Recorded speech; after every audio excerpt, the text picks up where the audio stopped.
Murder से पहले Google पर सर्च किया स्वर्ग जाऊंगा या नर्क, फिर ली 5 जाने, माँ बाप, 2 बेटे और अपनी। किसान शंकर लाल ने अपने परिवार की हत्या कर दी और इसके बाद आत्महत्या कर ली।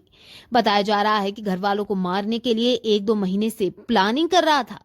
गूगल पर सर्च किया कि परिवार को मारने पर स्वर्ग मिलेगा या नर्क में जाएगा।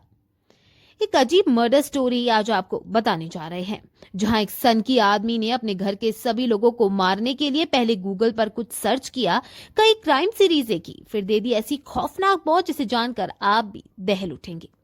ये कहानी है जोधपुर के रहने वाले किसान शंकर लाल की, जिसने 3 नवंबर को अपने माँ बाप और 2 बेटों का मर्डर करने के बाद खुदकुशी कर ली। शंकर लाल सितंबर से ही प्लानिंग कर रहा था कि परिवार को कैसे मारना है। पुलिस ने शंकर लाल के मोबाइल की हिस्ट्री खंगाली तो उनके होश उड़ गए।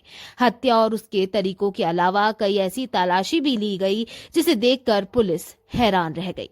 शंकर लाल को अफीम का नशा ज्यादा होने लगा था। पत्नी से भी अनबन चल रही थी क्योंकि वह बार बार बीच बचाव करती थी।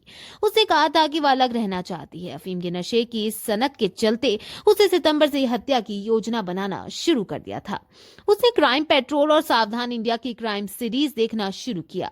सितंबर अक्टूबर में गूगल पर मर्डर की प्लानिंग, नींद की गोलियां और जहर को लेकर भी कई बार सर्च किया। इसके बाद 3 नवंबर गुरुवार को माँ बाप और अपने 2 बेटों को मौत के घाट उतार दिया।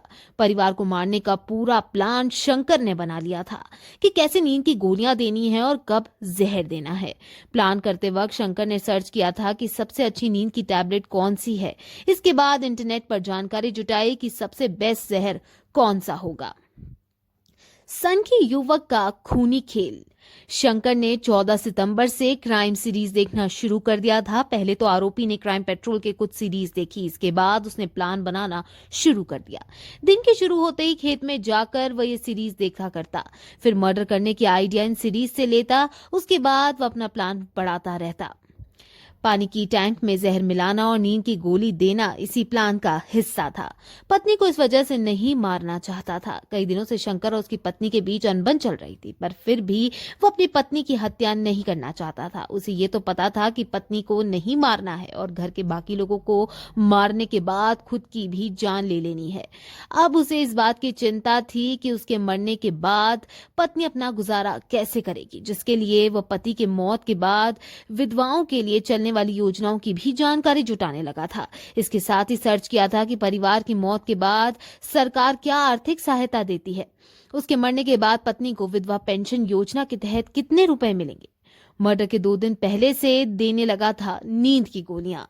आरोपी शंकर ने घर के सभी लोगों की नींद की गोलियां देना शुरू कर दिया था।